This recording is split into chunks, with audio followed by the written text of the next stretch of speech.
niech żyje, żyje nam. 100 lat, 100 lat, niech żyje, żyje nam. Jeszcze raz, niech żyje, żyje nam. Niech żyje nam.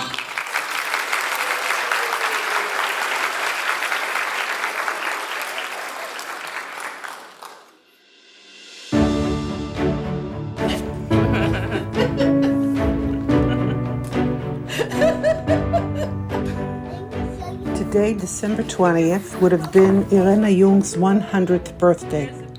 100 lat, 100 lat, niech. This is to honor her memory. Not at the beginning. This, Right here in the beginning. No, Ow, there's a I Cute. don't want cute the beautiful Oh, come on. Rozczachrane jak czarownica wygląda. I'm Okay, making come on. crystal toy. Irena was born in Lviv, then Poland, to Clara and Shilem Jung. She was named after her uncle, Dr. Isaac Aaron Barash, who had died 3 years earlier in Vienna of the Spanish flu. He had served in the Austro-Hungarian army on the Italian front. Here he is with Clara, their younger brother Leon, and Shilem. Erika was a quiet child, very observant. From her earliest years, she liked to read, liked to listen to adult conversation, and remember all the details. Her younger brother, Leonard Jung, known in the family as Junek, was born 3 years later, a redhead. He was named after his paternal grandfather, Lipa Jung, who had died in 1893 when Shilem was just 8 years old. Here they are with their maternal grandfather, Moses Melzak, who owned a large farming estate. Irena and Junek grew up in relative prosperity with a nanny. A few months before Irka was born, her father had made a tidy sum, brokering a deal for the sale of a sugar mill to a French company. Despite being orphaned at age 8 and growing up in poverty, Shilem studied law at the University of Lviv, earning a doctorate, so that when the family moved to Krakow, he was able to afford an apartment in the prestigious 14th century main market square of Krakow. This is Clara, beautiful, gentle, ladylike, reserved. She liked fashion, hand-embroidered linen, azalea flowers, cobalt, blue, and gold porcelain. Her favorite poet was Heinrich Heine. She studied French with a tutor. Quick introduction. This is Shilem's mother, Chaya Barash Jung. This is Clara's mother, Leah Barash Melzak. Yes, Leah and Chaya were in fact sisters, which means that Shilem and Clara, Irena's parents, were first cousins. Yeah, it gets complicated. This is Helen Melman, Clara's older sister, who immigrated to the U.S. in 1922. This is Janka Steinbruch, who graduated medical school in 1904, one of the first women to do so. This is Leon Barash, who went after his father Moses into estate farming.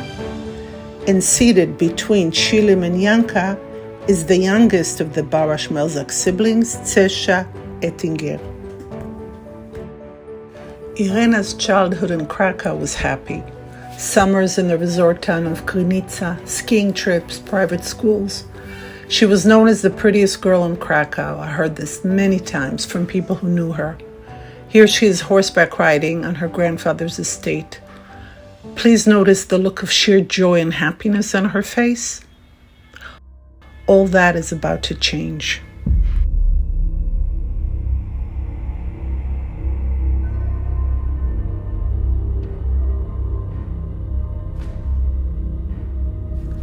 The family escaped from Krakow to Soviet-held Lviv, and from there they were deported by train 2 weeks deep into Russia to a forced labor camp where they worked felling trees.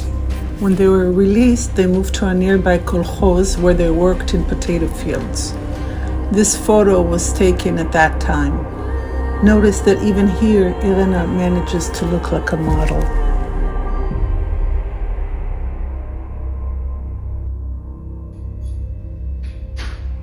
In the spring of 1943, Irka joins the Polish army formed in the Soviet Union.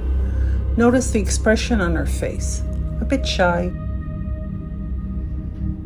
This photo was taken a year later when the army reached Lublin. The look in her eyes tells us what she had seen.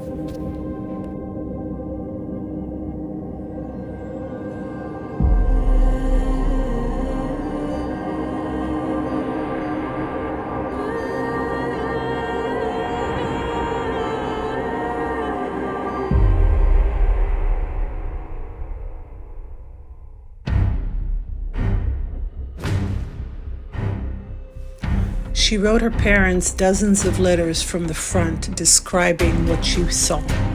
They kept all her letters. She kept all theirs. She arrived in Berlin when there was still fighting from house to house, from street to street.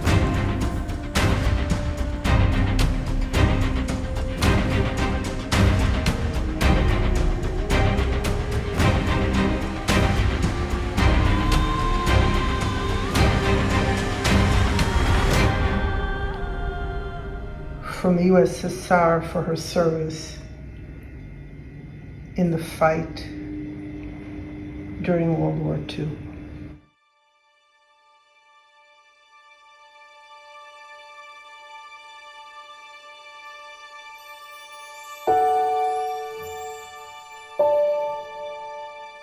The Jung family returns to Poland in 1946, but not to Krakow, to Katowice. Shilem opens up a law office, Juna goes to law school, and Irena tries to find herself. Here she is with Muki the First, a Pekingese she brought back from Germany. She goes to Paris to study fashion design, but quits and returns home.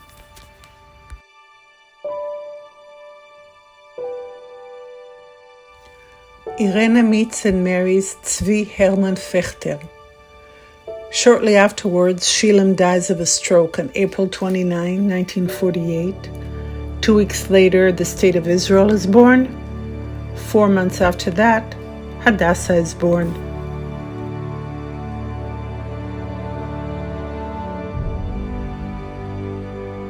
Hermann Fechter and Irena divorced, and Irena met and married Shmuel Nussbaum, a Holocaust survivor from Shedlitze.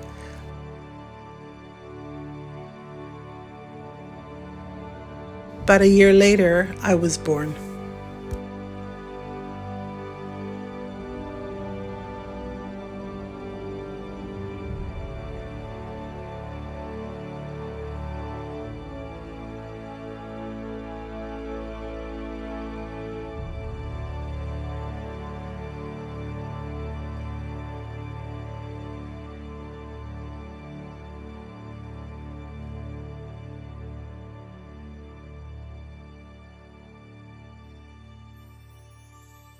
Never hoppelig tot koud, ik kan zien de venster.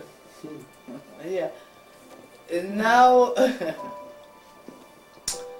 I told her, I told her before, but no, I lost the ring.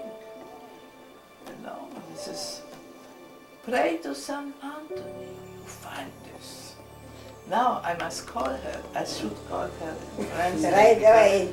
And I call her and tell her say, it you worked. know what was.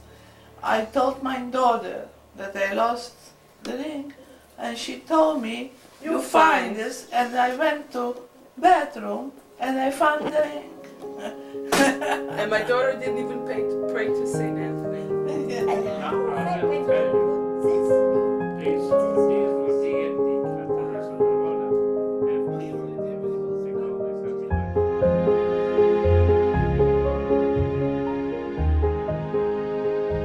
She liked to doodle on pieces of paper, usually faces. This she drew on a napkin from a restaurant, I suppose, while she was sitting in the restaurant. Very nice indeed. Mommy, aren't you going to read anymore? He doesn't want. Who's this pretty girl? Is that Mommy? Is that Mommy? Who's Babsha's drawing? A big mommy. A big Mommy.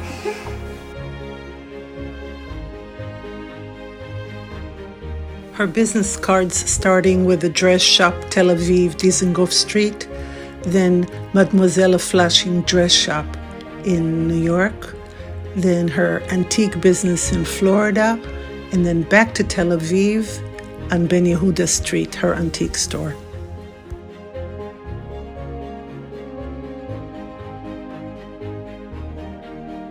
In her later years, Irene's passion was antiques. She loved beauty, the Persian carpets that reminded her of her childhood home. The antiques, like the kind that her father had collected in their elegant Krakow apartment. She loved the hunt for the perfect Japanese vase. Above all, she treasured the few antiques that she still had from her father's home, like this candelabra, a little small candelabra, and like these candelabras that she retrieved after the war when she came back to Krakow from the home of neighbors who had looted them.